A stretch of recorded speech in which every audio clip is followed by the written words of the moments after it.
All right, everyone, it's time that I break out a can of whoop-ass. Whoop-ass not just on the Republicans, but on the Democrats tonight. And it has to do with the president's supposed racial slur on Pocahontas. He had a meeting where there were Navajo code talkers, and he was honoring the code talkers, which I'm glad that he's honoring the code talkers. They deserve to be honored. The Comanche had code talkers, which is my tribe. The Navajo had code talkers. The Apaches had code talkers. And the one thing that's really in common with the code talkers is that the enemies could not break the native languages. They could not break the codes. And that helped to keep our soldiers safe and helped us to win the war. And so it's a very huge contribution to America. And especially in my tribe, to serve in the military and to serve as a warrior is a great honor. And to see these men standing up there and being honored was a beautiful thing. However, we have a president who's a professional troll. Donald Trump, in the middle of this ceremony, in the middle of recognizing these men, decides to troll Elizabeth Warren by calling her Pocahontas. Now, Donald Trump, he trolls so much. He trolls in his sleep. He probably twitches, and his thumbs probably twitch in the middle of the night doing Twitter in his sleep. We all kind of chuckle at what he has to say, and then we move on and watch how he gets the media and the leftists all upset and triggered.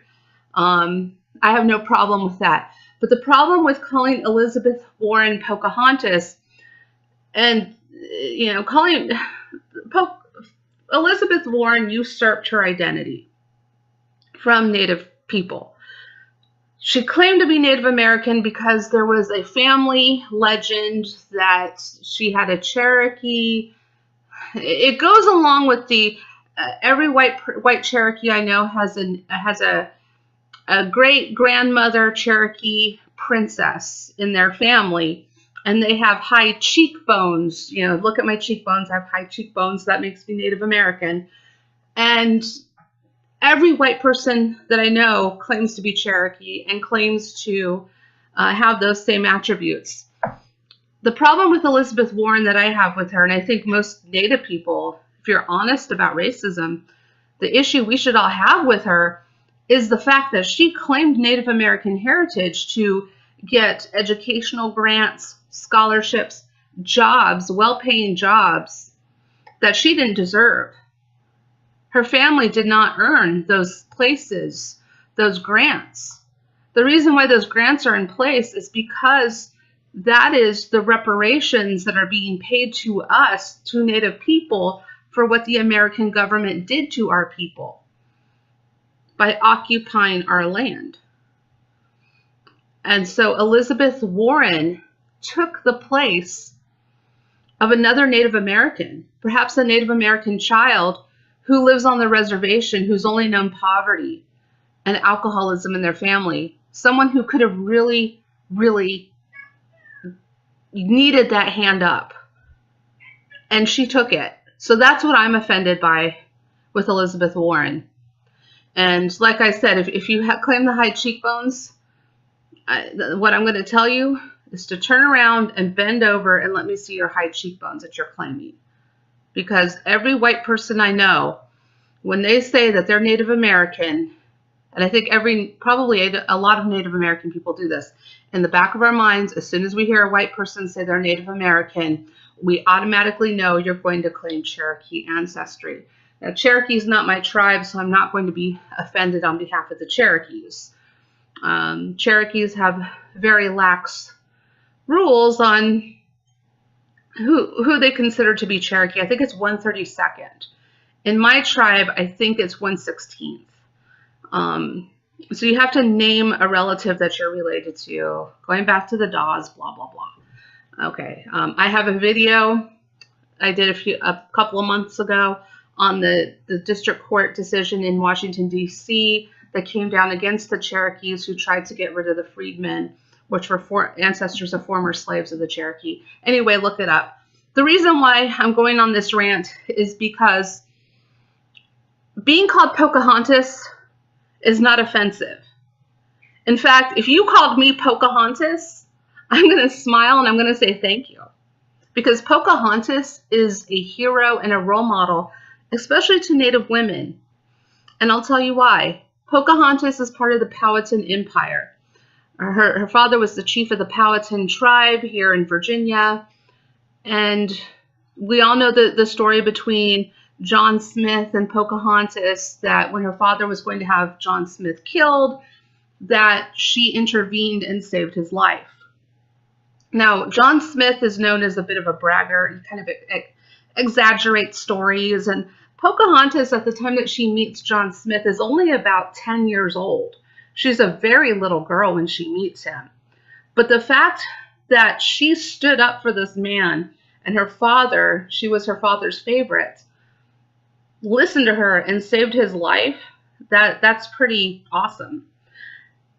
Now, some people say it was an adoption ritual into the tribe, and that this was a ritual, and that she really didn't save his life. We'll never really know the full story. John Smith, like I said, likes to exaggerate his stories, and the stories coming out of the Powhatan are oral history.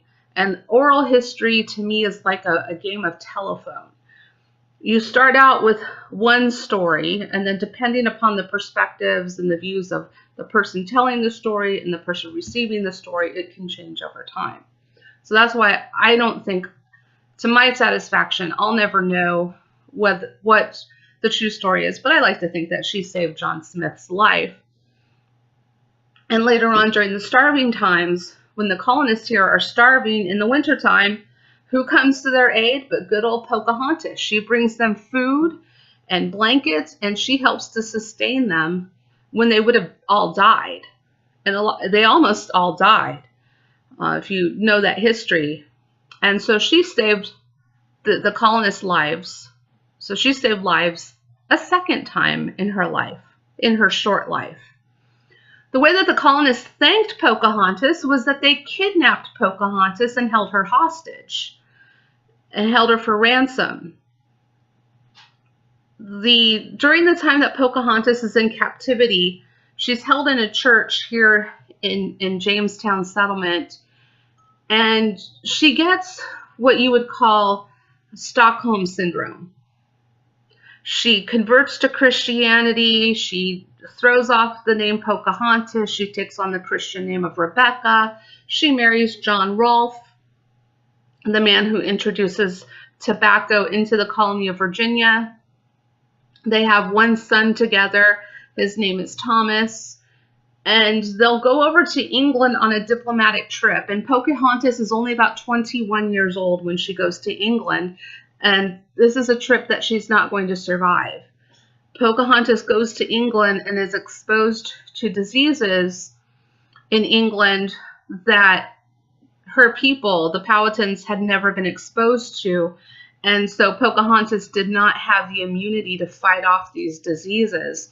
And unfortunately, it kills her on her trip over there. And in England, I've never been there, but I've heard and I've seen pictures of a Pocahontas statue in London. So it's nice to know that at least they're honoring Pocahontas over there.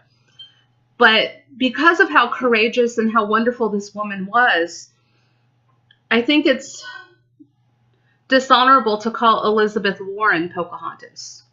Because President Trump, you're bestowing onto Elizabeth Warren the name of a hero. So if you're trolling her, you're not trolling her. You're giving her the name of a hero. You need to work on trolling Indian people if you want to troll her. And liberals, you're handling this wrong. You're handling this wrong because Pocahontas is not a racial slur.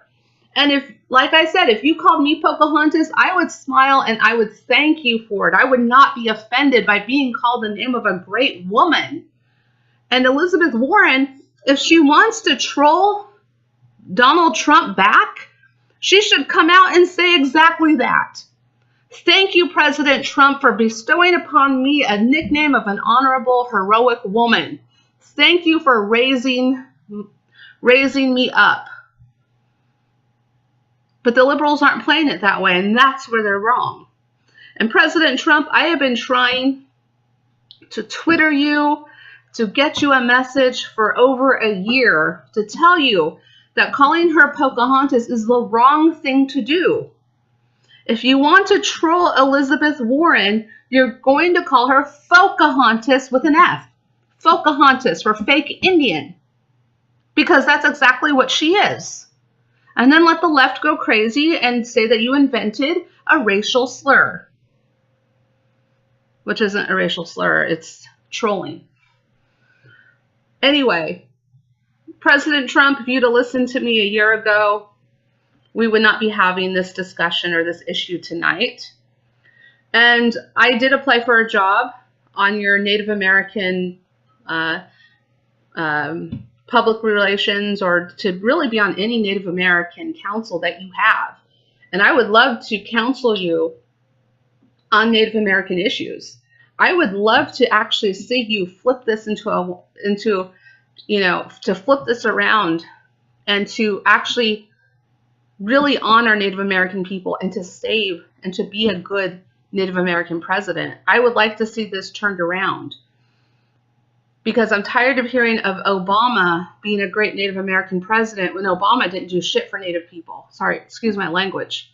But he didn't do anything for Native people. What he did was he used Native people as a photo op. He went to the Pine Ridge Reservation and took pictures and held an Indian child in his lap. But at the end of the day, what did he actually do? And this is what pisses me off is, and I realize it's difficult because Indian reservations are individual sovereign nations within our country, and I don't really know how much Congress can actually help the reservations, but they need help. They need help fighting alcoholism, drugs, and depression.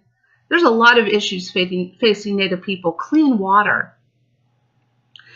And John McShane and Jeff Flake of Arizona a few years ago in the budget crunch gave away Oak Flat, Apache land, to foreign mining interests for copper.